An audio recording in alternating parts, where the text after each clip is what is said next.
students, let us start with Chapter 9, Heredity and Evolution.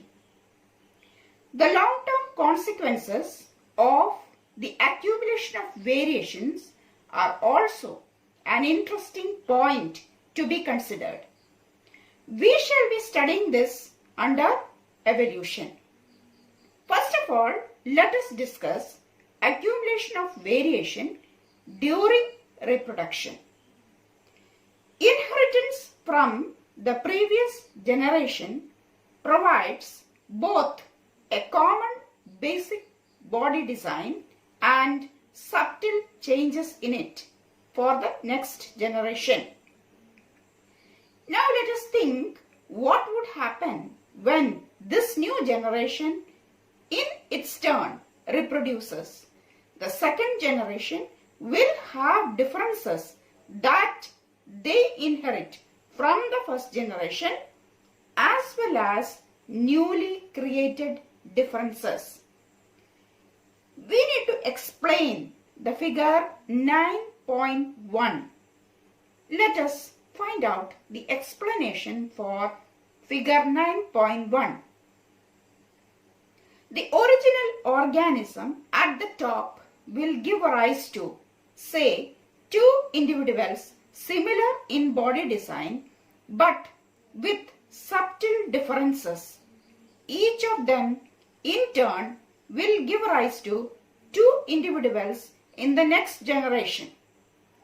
Each of the four individuals in the bottom row will be different from each other, while some of these differences will be unique.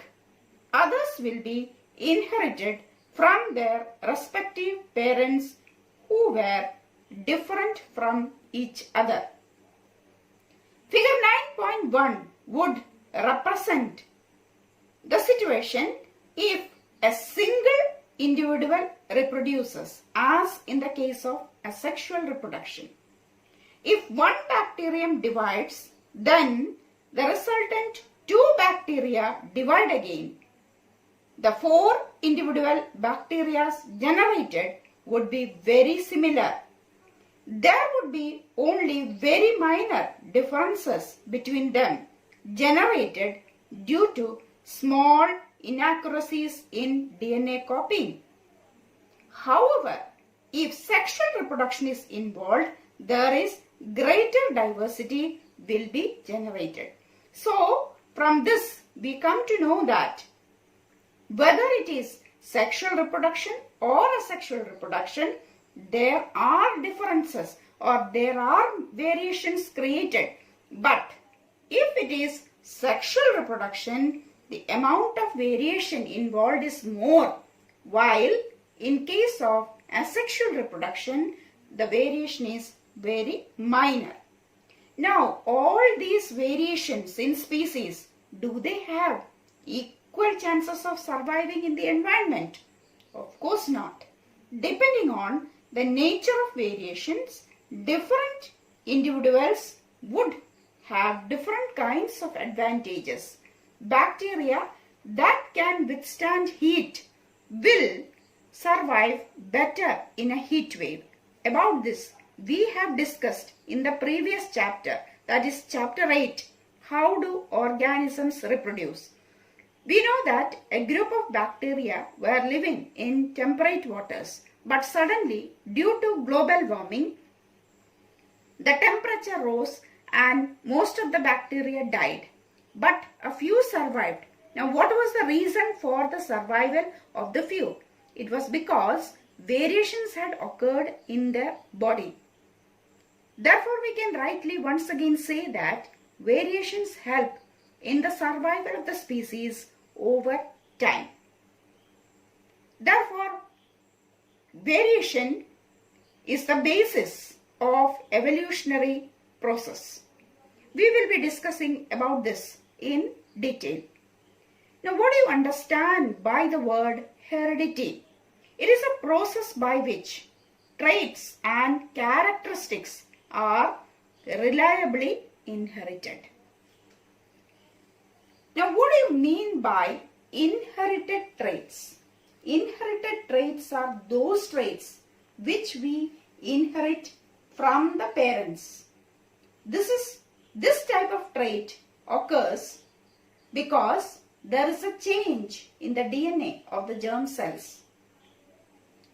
These traits are inherited and this leads to evolution.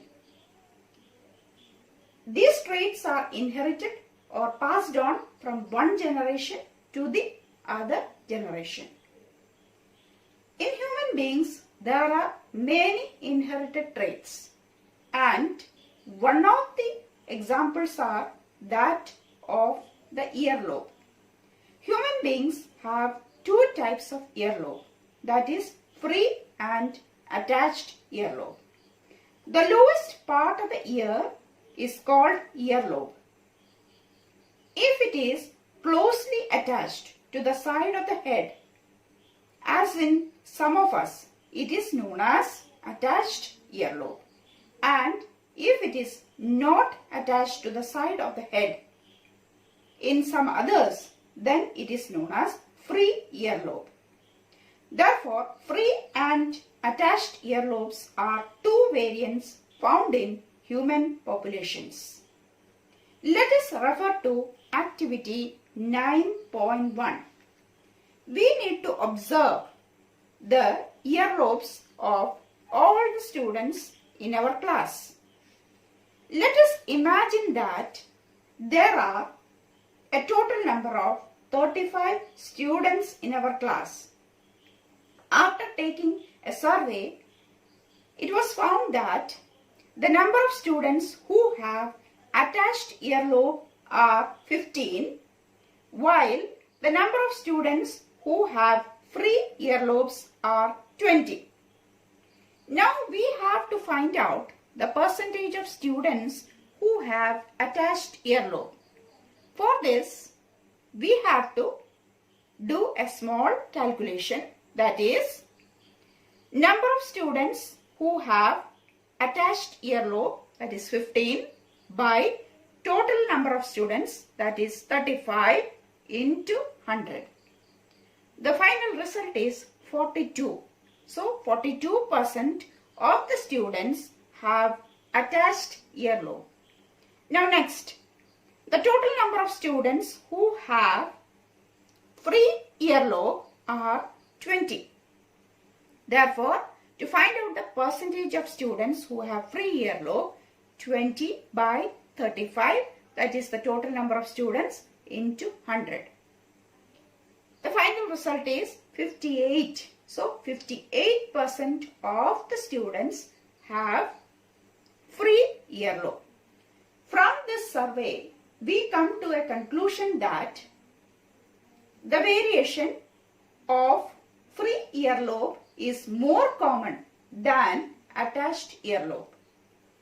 Next, we need to correlate the ear type of each student with that of their parents. Based on this, we can suggest a possible rule for inheritance of earlobe types. And the rule is the law of dominance. Since the free earlobe is dominant over attached earlobe, it is a more common variant. About the laws of inheritance, we will be studying in detail as we study the law about Mendel and the laws he formulated. Now let us look into the rules of inheritance of traits and Mendel's contributions. The rules of inheritance of such traits. What do you mean by such traits? That means inherited traits in human beings are related to the fact that it is inherited both from father and mother, or it is contributed practically equally, or equal genetic material is contributed from the father as well as the mother to the child. This means that each trait can be influenced by both paternal and maternal DNA. Thus, each trait will have two versions in every child. Now the question arises, how or which trait will be inherited by the child? To give a proper answer to this, we need to study the Mendelian laws of inheritance, or the laws or the rules that were formulated by Mendel. Now, who was Mendel? Gregor Johann Mendel is known as the father of genetics. His experimental material was Pisum sativum. This is the scientific name, and the common name is garden pea. He blended his knowledge of science and mathematics, and he arrived at the laws of inheritance, which we will be discussing in detail.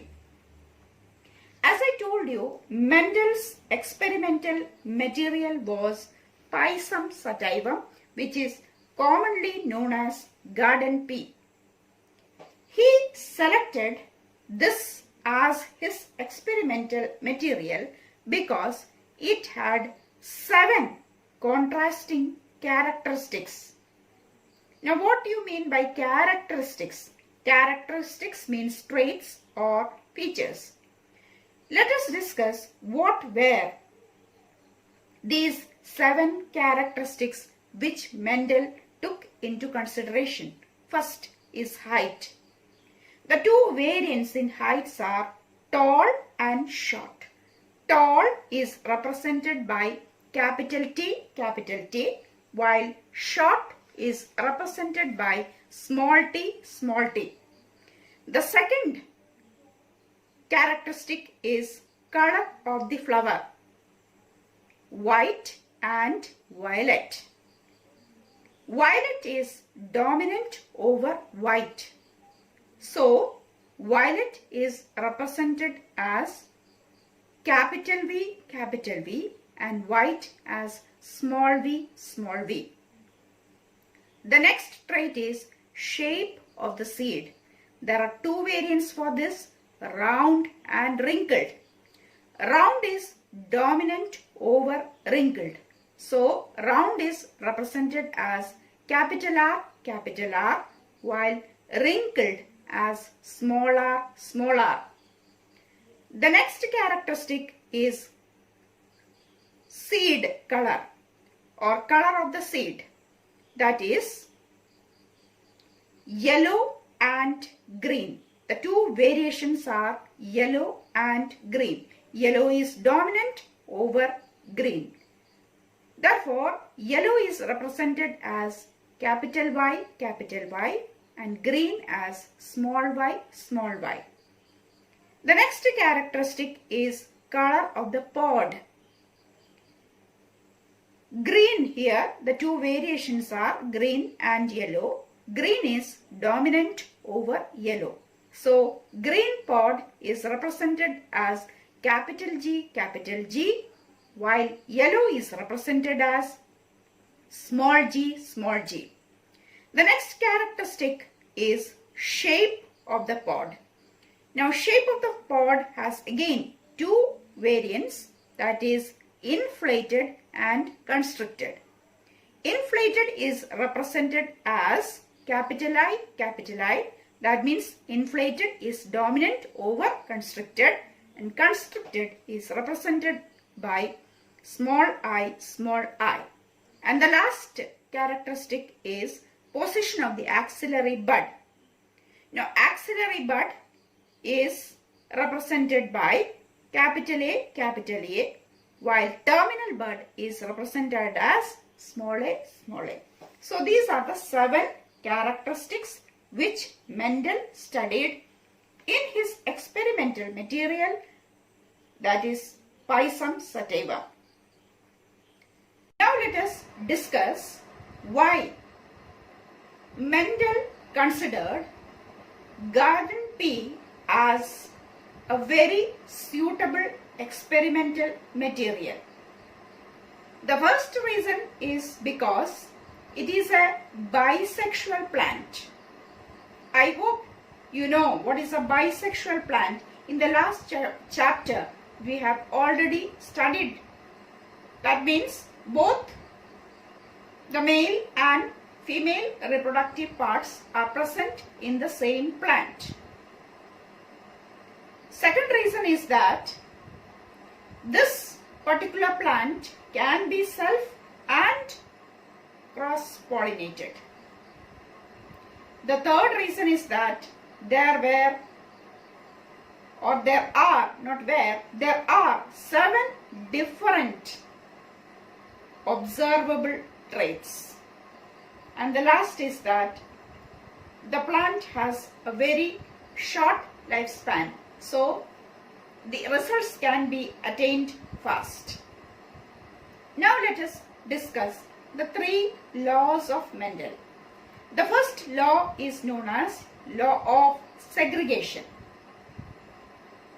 Now what is this law of segregation? During gamete formation, the 2 alleles at a gene locus segregate from each other, and each gamete has an equal probability of containing either allele. This is known as the law of segregation. The second law is known as the law of independent assortment. This also explains the dihybrid cross.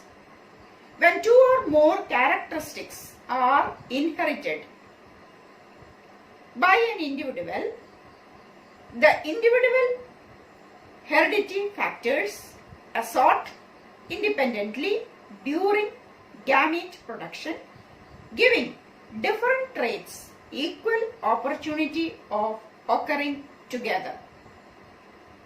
The last one is the law of dominance, which also explains the monohybrid cross.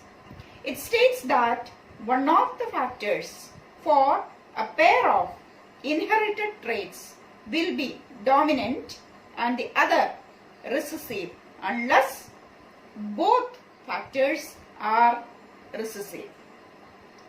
With that, we have come to the end of today's session. Thank you.